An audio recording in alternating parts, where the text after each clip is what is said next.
Amis voyageurs, bonjour, bienvenue dans cette vidéo un peu spéciale où on a décidé de retirer le chauffage à gaz pour y venir installer un poêle à bois. On trouve ça plus écologique et surtout ça va nous permettre de chauffer très rapidement le camping-car quand il fera frais et à moindre coût. Si cette vidéo vous plaît, n'hésitez pas à mettre un petit pouce en l'air ou à vous abonner, ça nous ferait super plaisir, on serait très reconnaissant et je vous dis à tout de suite pour la première étape. Première étape qui consistera à créer un emplacement pour le poêle à bois puisqu'effectivement il n'y en a pas de dédié dans ce camping-car. Donc on a décidé de couper une partie du meuble en rentrant sur la droite. Hop, oh la lumière fut. Cela nous permettra de profiter agréablement d'une vue dégagée et surtout d'arriver tout de suite sur le poêle à bois qui sera placé à peu près au centre du camping-car.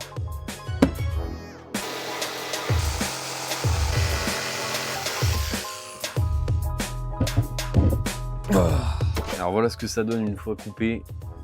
Franchement c'est pas mal parce que ça dégage vraiment de la lumière. Même quand on rentre, c'est quand même beaucoup plus agréable de rentrer comme ça avec la vue dégagée plutôt que quand on avait le mur qui était vraiment jusque là. Ça dégage vraiment du passage, c'est très agréable. Plutôt content parce que les coupes elles sont assez nettes, j'avais peur que ça soit un peu dégueulasse. Comment ça va se passer ici? Il va falloir que cette planche là, je vienne la solidifier avec des tasseaux en dessous. Je sais pas trop encore comment je vais faire, mais l'idée c'est de venir juste supporter le poids parce que le poêle va être quand même assez lourd.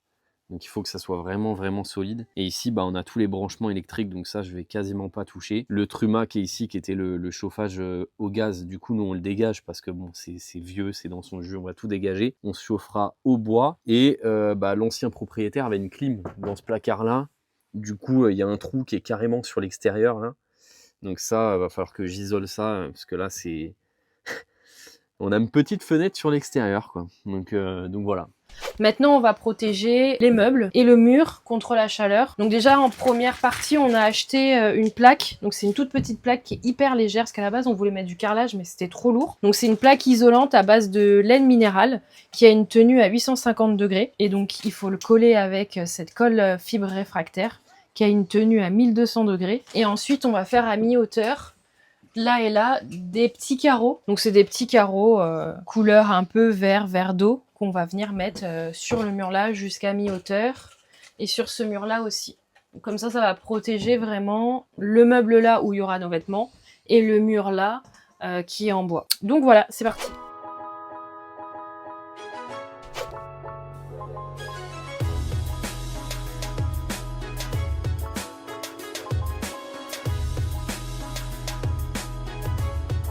Voilà le résultat une fois les briquettes posées. Franchement c'est super sympa, on est plutôt content du résultat. Maintenant il n'y aura plus qu'à de la peinture partout à ce niveau là évidemment. Et ensuite on va commencer avec l'installation du poêle.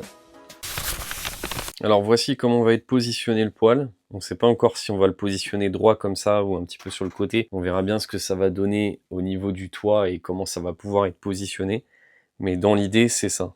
Première étape, on positionne pour pouvoir faire le repère au-dessus et ensuite on va percer le plafond. Donc là Ingrid fait un repère et moi je vais passer au-dessus avec l'échelle et on va percer d'abord avec perceuse plus scie cloche et ensuite on agrandira le trou avec la scie sauteuse. Je vais vous expliquer un petit peu le kit en détail. Il s'achète donc séparément. Donc il y a le poêle que je vous ai montré et séparément il y a un kit conduit qui est parfaitement du coup adapté à ce poêle. Donc dans ce kit vous allez avoir un tuyau comme ça et vous en aurez un deuxième pour pouvoir adapter la taille dont vous aurez besoin. Donc il y a celui-là qui est le plus long et après il y en a un qui est à peu près de cette taille-là. Ça c'est pour l'évacuation qui vient au-dessus du coup du camping-car. Cette partie-là, en fait à l'intérieur, je vais vous montrer un petit peu, il y a une isolation spécifique. Donc c'est pour ça que c'est quand même le conduit qui est parfaitement adapté.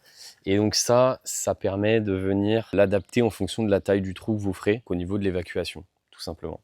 Cette partie-là, elle vient se fixer sur le toit du camping-car à l'évacuation. Je vais vous montrer une petite photo, ça sera plus clair. Hop, voilà comment ça vient se présenter et se monter.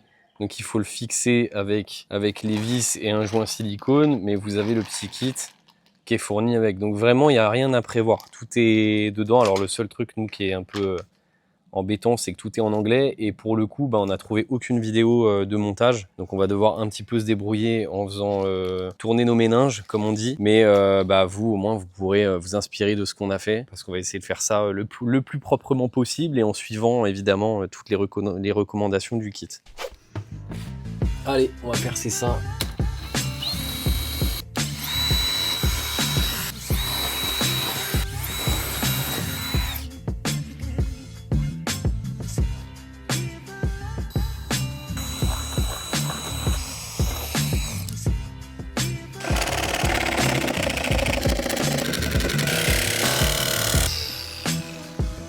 Étape suivante, une fois que le trou il est fait, le conduit, il faut venir y insérer cette partie donc en caoutchouc pour pouvoir venir fermer proprement ici. Mais avant ça, très important, on a ce petit ruban qu'on a acheté séparément pour venir isoler cette partie-là. Donc là, ici, c'est le polystyrène, hein, c'est le toit qui est en polystyrène et c'est inflammable. Donc il faut bien le protéger avant. Et cette bande-là permet de le faire. Donc ça, c'est des bandes double face, hein. On vient retirer la petite bande papier qui est juste ici. C'est ce qui est mis dans les conduits de chauffage de manière générale. Donc ça résiste à la chaleur et au moins, on n'aura pas de problème.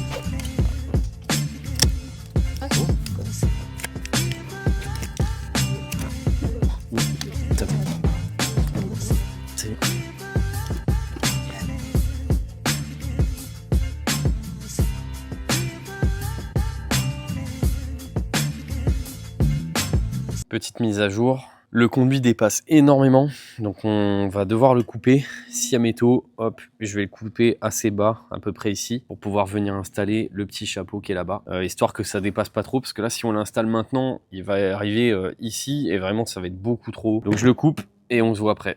Donc voilà ce que ça donne vu d'en haut, avec les vis qui sont fournies par le kit. Il y a également la colle qui est fournie. Tout est prévu, hein, et le support caoutchouc comme on vous l'avait présenté. C'est figé, ça bouge plus, on est prêt pour passer à l'étape suivante et le poêle est quasi fini. Alors petit changement pour l'installation du poêle, on a décidé de changer le chapeau parce qu'il était beaucoup trop gros à notre goût, surtout que notre sortie montait un petit peu haut, donc on a décidé d'en acheter un autre qui était un peu plus petit et surtout de le teinter en noir pour donner un effet plus sympa. Je vous montre ce que ça donne une fois que c'est mis en place. Voilà, je ne sais pas si vous voyez bien, en tout cas, là c'est installé, c'est posé et c'est quand même beaucoup plus sympa en termes de rendu. On préfère 100 fois plus cet effet-là que celui qui était présent avant. Donc là, tout est installé, on va enfin pouvoir le démarrer et voir un petit peu ce que ça donne depuis l'intérieur. Je vais vous filmer ça et puis l'installation du poêle sera définitivement terminée, on pourra passer à autre chose. J'ai filmé un peu tout dans le désordre, vous n'avez pas forcément les mêmes univers à chaque fois. Là, on a quand même bien avancé, on est vraiment sur la fin du camping-car. Donc nous, ça nous fait extrêmement plaisir, ça fait vraiment du bien de voir le camping-car comme ça. Évidemment, vous aurez vu tout ça déjà dans l'épisode 3, mais en tout cas, voilà, les vidéos sont un petit peu mélangées parce que j'ai filmé un peu tout en même temps. Donc forcément, les rushs correspondent pas trop. Bref, quoi qu'il en soit, voici le poêle installé et enfin à jour et en place. On a fini avec la petite bague de finition qui est tout en haut, je sais pas si on va bien voir. Ouais, juste là. Donc ça c'est une pièce qu'on a trouvée sur Amazon qui est réglable parce que le conduit fait 135 et c'était très compliqué de trouver une pièce pour finir le haut en 135. Finalement on a réussi à trouver sur Amazon une pièce réglable avec un espèce de petit crochet qui vient dessus. Ça s'adapte parfaitement. Donc là je vais l'allumer et il est temps de enfin en terminer avec cette histoire de poêle. Pour ceux qui se demanderaient comment on a installé le nouveau chapeau en haut, en fait j'ai simplement percé à 3 endroits différents à 180 en mettant des vis pour stabiliser un peu tout ça et ensuite j'ai remis le scotch gris que vous avez déjà vu dans l'installation précédente. Donc j'en ai mis un bon paquet pour que ça tienne bien, plus un collier de serrage qui se serre, vous savez, avec une vis et le tour est joué. Normalement ça devrait pas bouger, en tout cas ça n'avait pas l'air du tout de bouger, même en travaillant un peu le truc quoi. Donc là je suis plutôt serein sur l'installation, maintenant il n'y a plus qu'à le tester et prier pour que tout fonctionne parfaitement et que l'évacuation se fasse correctement. Allez, à tout de suite. Allez, c'est parti pour le premier allumage.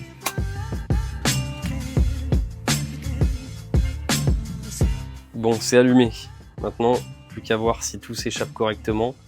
Mais normalement, il n'y a pas de raison.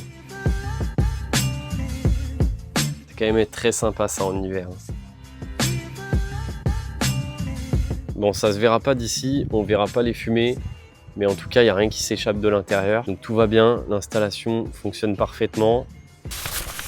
Bon, et bah le poêle c'est fini. Si vous avez des questions, n'hésitez pas à nous les mettre en commentaire, on se fera un plaisir d'y répondre. Nous on a fait de notre mieux pour l'installer dans les règles de l'art et on est plutôt satisfait du résultat. Donc n'hésitez pas à nous dire ce que vous en aurez pensé, puis nous on vous fera un petit retour d'expérience une fois qu'on en aura fait l'usage dans nos futures destinations. Allez, à la prochaine, ciao!